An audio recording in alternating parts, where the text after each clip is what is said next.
Il fait partie des gestes barrières parmi les plus recommandés pour ne pas se voir contaminé par la maladie à coronavirus. Le port de masque, du reste obligatoire dans le Grand Abidjan, a suscité de nouvelles vocations, celles de producteurs et vendeurs de cache-nez. Pour faire face à la demande, nombreux sont les couturiers qui se sont reconvertis en fabricants de cache-nez, un business de plus en plus prisé pour joindre les deux bouts en cette période de crise sanitaire à fort impact économique. Nadia Eidja, Aruna Zeba. Nous sommes aux deux plateaux, non loin du 12e arrondissement à la Cité des Îlots, de la Paix.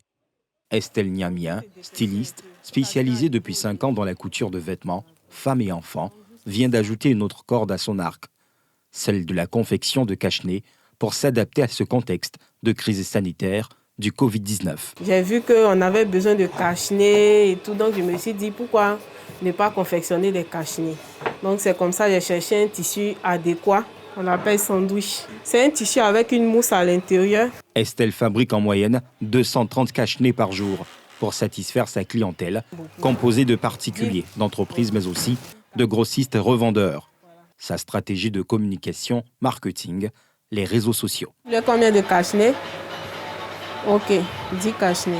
Ok. Vendu l'unité à 2500 francs pour une commande moyenne de 200 cache-nez par jour, Estelle assure s'en sortir malgré la baisse de commandes pour son activité initiale. C'est nettement mieux même parce que vraiment, ça marche. En ce moment, vraiment, ça marche beaucoup. Grâce à cette reconversion, vraiment, mes employés, j'arrive à les payer. Moi-même, j'arrive à subvenir aux charges de la maison et tout. Donc vraiment, je peux dire que tout va bien pour le moment. Le commerce de cache-nez, une nouvelle vocation pour faire face à la crise financière liée au coronavirus, comme c'est le cas de cet étudiant qui a souhaité garder l'anonymat. On a décidé de se défendre un peu en vendant les cache-nez, quoi. C'est mon grand frère du quartier, comme on le dit, mon vieux père du quartier. C'est un couturier. C'est lui qui achète les tissus et il confectionne et puis nous on vient vendre. Tu peux te retrouver à 13 000, 11 000, souvent 15 000, souvent 10 000. Maintenant, arrivé là-bas, tu t'en fais compte rendu. Bon.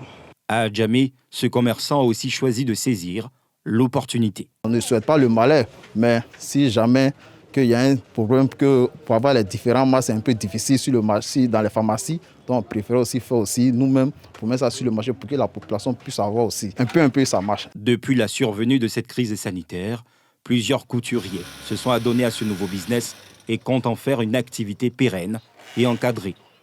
Le produit est confectionné à base de pagne, mais surtout de tissus. Face à la flambée des prix, certains couturiers appellent à l'aide. Le mètre que nous prenions à 1500 est devenu 2500. Et certains tissus même sont devenus 3000 ou 4000 même, le mètre. Si l'État peut nous aider, peut nous venir en aide. En fait, nous voulons que ce soit structuré, quoi. Accessoire de protection contre le coronavirus, le cache-nez se fait de plus en plus original. Entre le tissu et le pagne, la matière la plus insolite, c'est celle-ci. Mais l'efficacité de tous ces cache-nez reste à prouver.